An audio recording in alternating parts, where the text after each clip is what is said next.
Hi అండి. నేను నేను నా మాట విజయ్ నంబూద్రి అయ్యర్. చూస్తున్నారు కదా నేను చెప్తున్న ఏం జరుగుతున్నాయో. చాలామంది కొండలు పిండిలు అవ్వడం ఏంటి అని అడిగారు. కొండలు పిండిలే అవుతున్నాయి. దీంట్లో వెరైటీ ఏంటంటే నేను చెప్పిన తర్వాత జరిగే ప్రతి విషయాన్ని పెద్ద పెద్ద ఛానల్స్ వాళ్ళు కూడా స్క్రోల్ చేస్తున్నారు.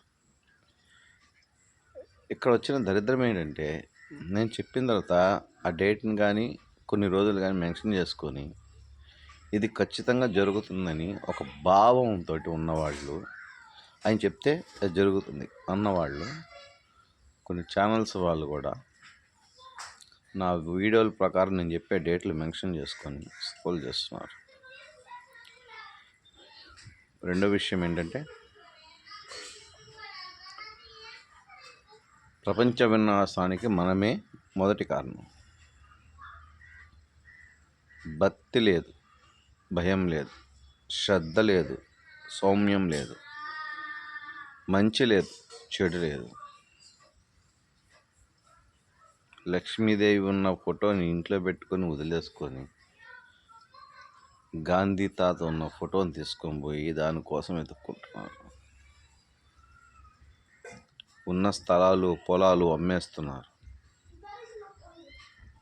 పెద్ద పెద్ద బిల్డింగ్లు కడుతున్నారు. ఆకాశం ఎత్తున్న బిల్డింగ్ అయినా సరే ఆకురాలని ఎత్తు రాలిపోతుంది. ఇది తథ్యం.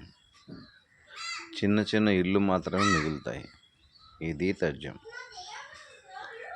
ఈ 3 నెలల లోపల విచిత్రమైన ఆకాశం నుంచి కనబడతాయి.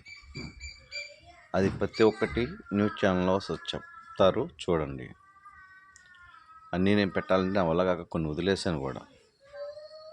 మన రాజస్థాన్లో ముసళ్ళు దగ్గర 22 ముసళ్ళు ఊరి మీదకి వచ్చేసి నీళ్ళు లేక.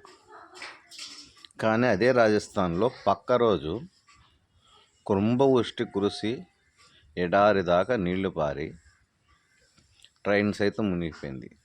ట్రైన్లు కూడా మునిగిపోయాయి. అర్థమైందా? ఎడారిలో కూడా మొక్కలు మొలుస్తాయని చెప్పాను. పచ్చదనం అలుక్కుంటుందని చెప్పాను. అదే జరుగుద్ది. సహారా ఎడారి మీకు చెప్పాలనుకుంటే. అట్లాగే హిమవంతుడు ఆగ్రహిస్తాడని చెప్పాను. అంటే మంచు పలకలు, అంటే మంచు. హిమము అంటే మంచు. మంచు గడ్డల వరకు కొన్ని ప్రమాదాలు జరుగుతాయని చెప్పాను. ఇప్పుడు నేను పెడుతున్న వీడియోలో పిండిగా రాలిపోతున్న కొండను చూడండి. తర్వాత ఇంకో 2 విచిత్రమైన వీడియోలు పెట్టాను, చూడండి. జనం నమ్మారో నమ్మలో అన్నది నాకు అనవసరం. నమ్మారా నమ్మట్లేదని. కానీ ఒక్కటైతే ఖచ్చితంగా చెప్తా. నేను అన్నది లేదు, అయిపోయింది. రేపు అన్నదానికి రూపే లేదు. ఈరోజు మీది. తెల్లవారేదాకా బతుకుతామని గ్యారంటీ లేదు. అర్థమైందా? హ్యాపీగా ఇంటికి పోవచ్చు, భోజనం చేయొచ్చు, ప్రశాంతంగా పడుకోవచ్చు. అనుకున్న వాళ్ళకి అర్ధరాత్రి ఏదైనా అయితే పడుకున్నవాడు పడుకున్నట్టు, కూర్చున్నవాడు కూర్చున్నట్టు, నిలబడ్డవాడు నిలబట్టు, నడిచేవాడు నడిచేటట్టు సరిపోతారని చెప్పాను. మరి అవి జరుగుతున్నాయా? బయటికి వెళ్ళినవాడు బయటకు వస్తాడని గ్యారంటీ ఉందా? లేదు కదా. మీరు వీడియోలు చూడండి, చూడకపోండి. తర్వాత ఈ కొండలతో పాటు నేను చెప్పిన ఫ్లైట్లన్నీ మీకు పెట్టాను కదా. ఇప్పుడు ఇదంతా మన ఇండియా సొమ్మే కదా, ప్రభుత్వ సొమ్మే కదా. నష్టపోతుందని చెప్పాను కదా. దానికి ఒక బడి హాస్పిటల్ కూడా కూలిపోయింది దానికదే. ఇప్పుడు చాలామంది కొన్ని జ్యోతిష్కం చెప్పేవాళ్ళు ఈ 5 రాసుల వాళ్ళకి, ఈ 10 రాసుల వాళ్ళకి, ఈ 7 రాసుల వాళ్ళకి బ్రహ్మాండంగా అద్భుతంగా ఉంటుందంటున్నారు. మరి చనిపోయిన ఇంతమందిలో ఫ్లైట్ యాక్సిడెంట్లోని, ఇతర రోడ్ యాక్సిడెంట్లలో, ప్రయాగరాజ్లో మొన్న జరిగిన కుంభమేళాలో నేను వీడియోలు పెట్టాను కదా. దాంట్లో ఒక్కరైనా ఈ వీళ్ళు చెప్పే రాసి వాళ్ళు ఒక్కరైనా లేకుండా పోయారా? అంటే వాళ్ళు చెప్పేది కరెక్ట్ అయితే ఈ సంవత్సరం మీరు కోటీశ్వరులు అయిపోవాలి. వాళ్ళు ప్రతి సంవత్సరం చెప్తారు.